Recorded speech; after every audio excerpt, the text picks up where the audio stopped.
আসসালামু আলাইকুম। শুরু করতে যাচ্ছি স্নিগ্ধ বিষ, পর্ব সংখ্যা 28। লিখেছেন সানজিদা আক্তার মুন্নি। তৌসির নাজহার দিকে তীক্ষ্ণ দৃষ্টিতে চেয়ে বলে, কি হয়েছে, এমন কাঁপতাছো কেন তুমি?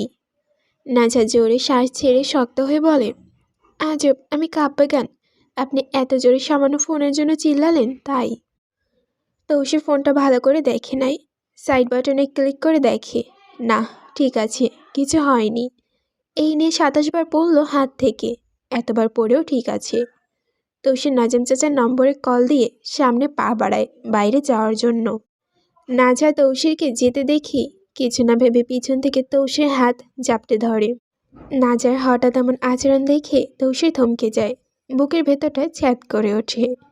তৌসির ঘাড় ঘুরে পিছনে তাকায়, নাজার হাতে নিজের হাতে দেখে সেদিকে তাকিয়ে বলে, কি হইছে? নাজহা নিজের বোকামিতে নিজে অতিষ্ঠ।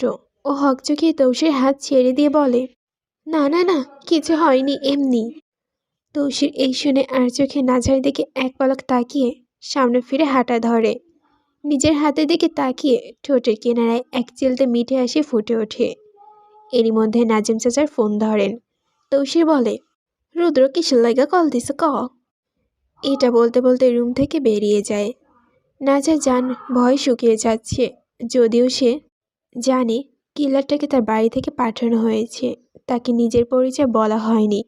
তারপরও ভয়ে জানপ্রাণে অতিষ্ঠ। তৌসির কোথায় যাচ্ছে সেটা দেখতে নাজহা বারান্দার দিকে পা বাড়ায়। এদিকে তৌসির করিডোরে যেতেই নাজিম চাচা ওকে বলেন, তুই আর আসিস না, এই রুদ্র বাইসত কখন কোন বাল মারাইব বুঝে না, তুই রেস্টুরেন্টে ভাব। তৌসির নাজিম চাচার কথায় আশ্বস্ত হয়ে আবার ঘরে ফিরে আসে। ঘরে এসে দেখে নাজহা নেই। মিনিটের মধ্যে সে বারান্দায় চলে গেছে। তৌসির বারান্দার দিকে যেতে যেতে বলে, আমার সিনাল খালি বেলকুনিতে যায়, খবে না কোন জিন বর করায় নিজের গাড়ে।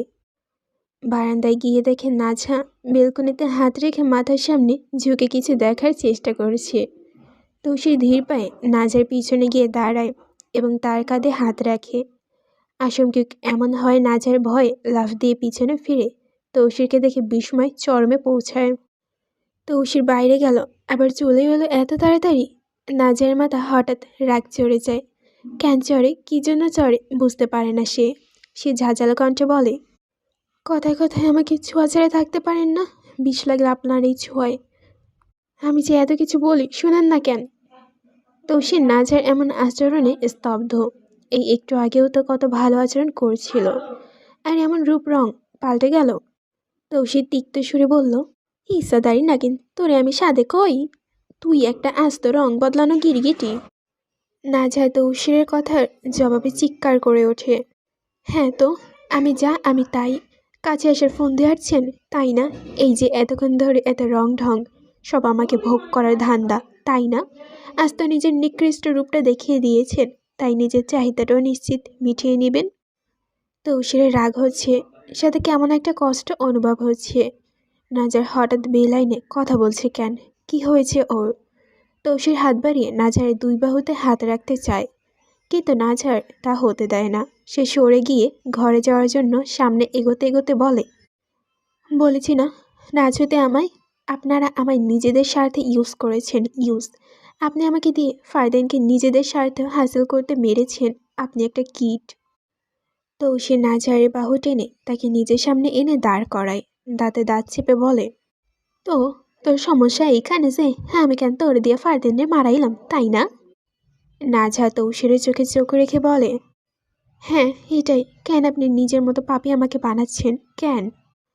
তৌসির নাজার মাথার পিছনের অংশের একগুচ্ছ চুল হালকা মুঠো করে ধরে, নাজারকে ঝাঁকিয়ে তুলে দাঁতে দাঁত চেপে বলে, ওই ফারদিন তোরে বিছানায় চাইছিল, ওই খানকির বলা কি কি কইছে শুনবি তুই? দাঁড়া হুনাইতাসি। এই বলে তৌসির নিজের ফোনে ঘেঁটে একটা রেকর্ড বের করে নাজারের কানের কাছে ধরে, যেখানে ফারদিন বলছে, মেয়র সাহেব, আমার কাছে টুকটাক হলেও আপনার কিছু কুকিরতে প্রমাণ আছে ভাবি, যে এইগুলো পাবলিক করতো। তবে আপনি যদি চান আমি এটা নাও করতে পারি, একটা শর্ত আছে। তো সে শক্ত গলায় জিজ্ঞেস করে, তখন কি শর্ত? ফারদিন একটা বিষাক্ত হাসি দিয়ে বলে, আপনার ফুল, আপনার বউকে আমার বিছানায় একদিনের জন্য চাই। আপনি তো প্রতিদিন এই রূপসীকে নিয়ে পড়ে থাকেন বিছানায়, আমাকেও একদিন সুযোগ দিন। উফ, কি মারাত্মক সুন্দর মাইরি আপনার বউ। মেয়র সাহেব, আপনার জায়গায় যদি আমি হতাম, দিনরাত 24 ঘন্টা তাকে আদর দিতে ব্যস্ত থাকতাম। আপনি করে নিজেকে সামলে রাখেন, তাকে ছেড়ে থাকতে পারেন? একবার করব, শুধু একবার। একবার আপনার বউয়ের পুরো শরীরটা নগ্ন অবস্থায় দেখতে চাই, স্বাদ নিতে চাই। বউ দিয়ে প্রমাণ লুটিয়ে নিন। আপনার বউকে দেখার পর থেকে না আমি ঘুমের মধ্যে তার সাথে মিলিত হওয়ার স্বপ্ন দেখি। উফ, কি গান, কি গাল, কি ঠোঁট, কি চোখ, কি চাহনি, কি চুল। শুধু একবারই ইচ্ছেমতো সু। নাজের আর শুনতে পারে না, শরীরটা নুয়ে পড়ে, হাত পা কাঁপছে। একজন পুরুষ তার শরীরকে এভাবে ব্যবহার করার স্বপ্ন দেখেছিল। নাজার ঠোঁট মুখ শুকিয়ে আসে। নাজার নিজের মন ও মস্তিষ্কের সাথে যুদ্ধ করে ব্যর্থ হয়ে আগ পিছে কোনো প্রকার চিন্তা ভাবনা ছেড়েই তৌসিরে জাপটে ধরে। তৌসির বুকে মুখ গুজে হু হু করে কেঁদে ওঠে। তৌসির পরনের গেঞ্জির পিঠের অংশ খামচে ধরে ফুপিয়ে বলে, আমার সহ্য হচ্ছে না, আপনি বন্ধ করুন এটা। কেউ এতটা বিকৃত মস্তিষ্কের কি করে হতে পারে তৌসির? আমার মাথা কাজ করছে না। আমি কি করব? কিভাবে বুঝবো কি জন্য আপনাকে জড়িয়ে ধরেছি? তৌসির ফোনটা সোফার উপরে রেখে নাজারকে জড়িয়ে ধরে ওর মাথায় হাত বুলিয়ে দিতে থাকে। নাজার ফারদিনের বলা বিষাক্ত কথাগুলো মনে করে বারবার খামচে ধরে তৌসির পিঠের গেঞ্জি। এতে তৌসির মনে মনে ভাবে, না জানি আমার 80 টাকা দিয়া কেনে এত ভালো গেঞ্জিটা সিরা দেয় না, এখন কান্না মারাইতে মারাইতে। নাজাকে তৌসির বলে, এই জন্যই ওরে তোমারে দিয়ে মারাইছি, আর তুমি যাতে গাদ্দারি আর না করতে পারো এই জন্য ভিডিও করে রাখছি। নিজের হুঁশ ফিরতেই নাজা তৌসির বুক থেকে মাথা তুলে তৌসির মুখের দিকে তাকিয়ে বলে, আপনার জন্যই তো ও এমন বলার সাহস পেয়েছে। না আপনি কুকীর্তি করতেন, না ওর এইসবের প্রমাণ নিত, আর না এইসব বলতো। তৌসির নাজার চোখের পানি দুহাত দিয়ে মুছিয়ে দিতে দিতে বলে, দোষ আমার না, দোষ তোর। তুই যদি ওই দিন ভাইসন্ত্রে আমার বিরুদ্ধে প্রমাণ না দিতি, আর না ও বাড়িতে আসতো, আর না তোরে দেখতো। এতটুকু বলে তৌসির নাজারকে আর কোনো কিছু বলার সুযোগ না দিয়ে কোলে তুলে নিয়ে ঘুমানোর জন্য যায়। নাজার আর মুখে দিয়ে একটা টু শব্দ বের করে না। বিছানায় এসে নাজারকে নিজের বুকে জড়িয়ে নিয়ে শুয়ে পড়ে তৌসির। নাজার আর আপত্তি জানায় না। তৌসির নাজারের চুলে বিলি কেটে দিতে দিতে স্লান সুরে বলে, একটা কথা জানো তালুকদারের মাইয়া? কি? আমাদের বিয়ে হয়েছে, আমাদের সংসার হবে, বাচ্চা কাচ্চা হবে। আমার হাত ধরে তুমি হয়তো বৃদ্ধও হবে, তবে আমাদের মধ্যে কখনো ভালোবাসা হবে না। হ্যাঁ, হয়তো এটাই। আমরা কখনো একে অপরকে মেনে নিতে পারবো না। বিশেষ করে আমি আমি আপনার মতো জানোয়ারকে কখনো মেনে নিব না মন থেকে। করব আমি আপনার সংসার, তবে তা হবে মিছিমিছি। তৌসির একথা শুনে স্তব্ধ হয়ে যায়। তার মুখ থেকে আর কোনো প্রকার বাক্য বের হয় না। চুপচাপ চোখ বুজে নেয়। তৌসির কিছুক্ষণ স্থির থেকে হঠাৎ নিস্তব্ধতা ভেঙে ধীর কণ্ঠে নাজাকে বলে, নাজা, দেখে নিও সামনের বছর ঠিক এই সময় এই জায়গায় আমরা 3জন থাকবো। নাজা বিচলিত হয়ে প্রশ্ন করে, 3জন? কে কে? আমি, তুমি আর তোমার গর্বের আমাদের সন্তান। এই কথাটা শোনা মাত্রই নাজা স্তব্ধ হয়ে যায়। অবচেতনেই তার হাত চলে যায় নিজের পেটে, যেখানে আলতো করে হাত বুলিয়ে দিতে দিতে বিড়বিড় করে ওঠে, আমার পেটে আপনার সন্তান? না, অসম্ভব, আমি কিছুতেই আপনার সন্তান ধারণ করব না। তৌসির একটা দীর্ঘশ্বাস ফেলে, তারপর নাজার পেটের ওপর রাখা তার হাতটার ওপর নিজের হাতটা রেখে শক্ত গলায় বলে, তুমি ধারণ করবে আর না করবে কি? সন্তান দেওয়ার মালিক আল্লাহ, আর আমি উসিলা। এই কথা শুনে নাজার এক ঝটকায় তৌসির হাতটা সরিয়ে দিয়ে হিসিয়ে বলে, এই কর্দর স্বপ্ন কোনোদিনও বাস্তব হবে না, এখন ঘুমাতে দিন, ফজর আজান দিয়ে দেবে। হ্যাঁ, সরিয়ে দেওয়ার? তৌসির দমে না গিয়ে বরং আবারও তার কাছে সরে আসে। আলতো করে নাজারে অবন্যস্ত চুলগুলোর কানের পিছনে গুজে দিয়ে আবেশে ওর কপালে একটা দীর্ঘ চুমু খায়। তারপর নাজার পেটের উপর থেকে কাপড় সরিয়ে নিয়ে সেখানে নিজের হাতের তালু রাখে। তৌসির উষ্ণ হাতের স্পর্শ নাজার সারা শরীর শিউরে ওঠে। সে চোখ বুজে ফেলে অশান্তিতে। এক অদ্ভুত ভালো লাগা আর অস্থিরতা তাকে আচ্ছন্ন করে নেয়।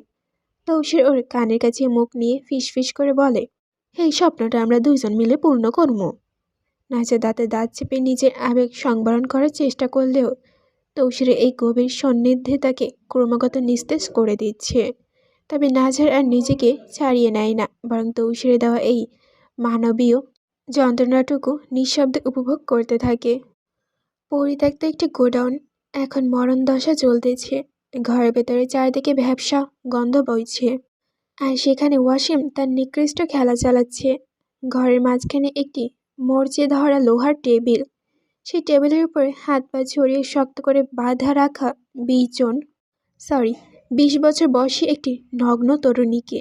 মেয়েটির শরীরে এক টুকরো সুতোও নেই। তাকে দেখে মনে হবে কসাইখানায় সাজিয়ে রাখা এক নিথর মাংসপিণ্ড।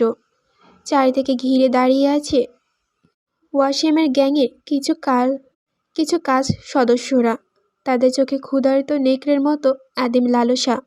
তার লালসা নিয়ে মেয়েটির ফকফকা নগ্ন গায়ের দিকে শুকনোভাবে ঢোক গিলে শকুনের মতো তাকিয়ে আছে। মেয়েটি গোংড়াচ্ছে, তার গলার স্বর বসে গেছে। ভাঙা গলা ও ওয়াসমানের দিকে তাকিয়ে আকুতি জানায়, আমাকে ছেড়ে দিন। কে আপনি? কেন আমার সাথে এমন করছেন? ওয়াসিম পকেট থেকে একটি ঝকঝকে রূপালি ছুরি বের করে। সেটির ফলা বাতির মৃদু আলো প্রতিফলিত হয়ে মেয়েটির চোখের উপরে গিয়ে পড়ে।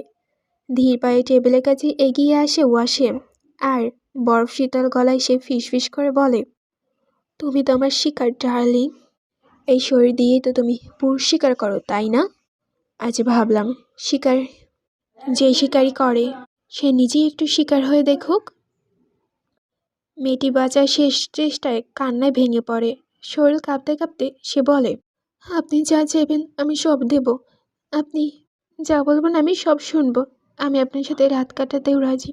দয়া করে এমন বেঁধে রাখবেন না। ওয়াসিম থেমে গিয়ে মেয়েটির মুখের খুব কাছে নিজের মুখটা নিয়ে বিদ্রূপ হাসি দিয়ে তার চোখের দিকে তাকায়। তার নিঃশ্বাসে মৃত্যুর গন্ধ পাচ্ছে মেয়েটা। ওয়াসিম চিবিয়ে চিবিয়ে বলে, ভুল বুঝলে সুন্দরী, আমি নারীদের লালসা আসক্ত নই। আমি আসক্ত নারীদের তপ্ত রক্তের স্বাদে। তোমার ওই নরম চামড়ার নিচে যে উষ্ণ স্রোতের বয়, ওটার নেশাই আলাদা। কথাটা শেষ হওয়ার আগে বিদ্যুৎ বেগে ওয়াসমান মেয়েটির বুকের বাঁ পাশের নরম স্তনে ছুরি বসিয়ে দেয়। ঠিক যেভাবে পাকা আমের উপরে ছুরি চালানো হয়, সেভাবে অত্যন্ত নিখুঁতভাবে ওয়াসমান মেয়েটির বুকের চামড়া কাটতে শুরু করে। মুহূর্তেই ফিনকি দিয়ে রক্ত বেরিয়ে আসে। বীভৎস যন্ত্রণায় মেয়েটি এমন এক চিৎকার দেয় যে মনে হয় তার গলার রগগুলো ছিঁড়ে বেরিয়ে আসবে। চোখ দুটো কোঠর থেকে প্রায় বেরিয়ে আসে। তার মুখ দিয়ে লালার সাথে রক্ত মিশে গলগল করে নামে। ওয়াসিমের মধ্যে এখন এক জান্তম উন্মাদ ভর করেছে। সে হাত থেকে ছুরিটা ছুঁড়ে ফেলে দিয়ে সরাসরি মেয়েটির ক্ষতস্থানে খাবলে ধরে সেখানে মুখ বসায়। তৃষ্ণার্ত পশুর মতো সে কুলি করে তাজা রক্ত গিলতে থাকে। তার দাড়ি গোঁফ ভিজে একাকার হয়ে যায় লাল স্রোতে। ওয়াসিম মেয়েটির রক্ত চুষে জানোয়ারের মতো খেতে থাকে। ঠিক তখন পেছন থেকে কায়নাব, ওয়াসিমের ছায়াসঙ্গী ও ম্যানেজার, এসে তাকে শক্ত করে টেনে ধরে। বিরক্তির সাথে কায়নাব বলে, ওয়াসিম থামো, আজ অনেক হয়েছে। অতিরিক্ত নেশা ভালো না। কায়নাব এক ঝটকায় ওয়াসিমের সরিয়ে নেয়। এরপর অত্যন্ত ঠান্ডা মাথায় নিজের কোমর থেকে পিস্তল বের করে মেয়েটির পেট বরাবর ট্রিগারে চাপ দেয়। একটি কান ফাটানো শব্দ হয়, আর সব শান্ত হয়ে যায়। মেয়েটি চিরদিনের জন্য নিথর হয়ে পড়ে। ওয়াসিম নিজের দাড়ি গোঁফ থেকে চটচট রক্ত মুছতে মুছতে উন্মাদ হাসিতে ফেটে পড়ে।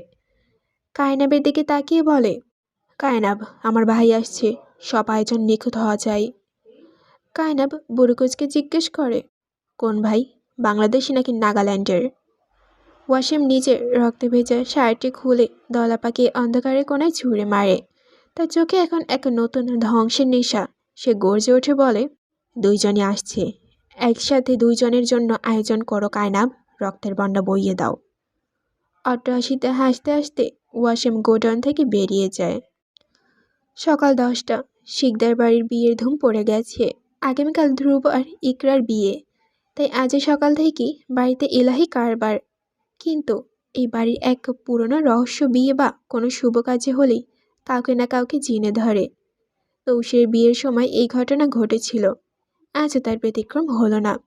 এবার জিন ধরেছে সিমরানকে। সিমরানের ঘরে অবস্থা এখন থমথমে। সে বিছানায় বসে আবল তাবল বকছে। তাকে ঘিরে দাঁড়িয়ে আছে তৌসির, সিমরানের বাবা মা, বিবিজান, রুদুর এবং বাড়ির আরও অনেকে। পরিস্থিতি সামলাতে হুজুর ডেকে আনা হয়েছে। হুজুর গম্ভীর মুখে সামনে এগিয়ে এসে জিনরূপী সিমরানকে জিজ্ঞেস করে, তুমি কেন ওর উপরে ভর করেছ? কি দোষ ওর? সিমরান খিলখিল করে হাসতে হাসতে উত্তর দেয়, আমি কদম গাছের সামনে শুইয়াছিলাম, তখন অয় আমারে ওপর পাড়া মারছে, তাই ওর সাথে আমি লাগছি।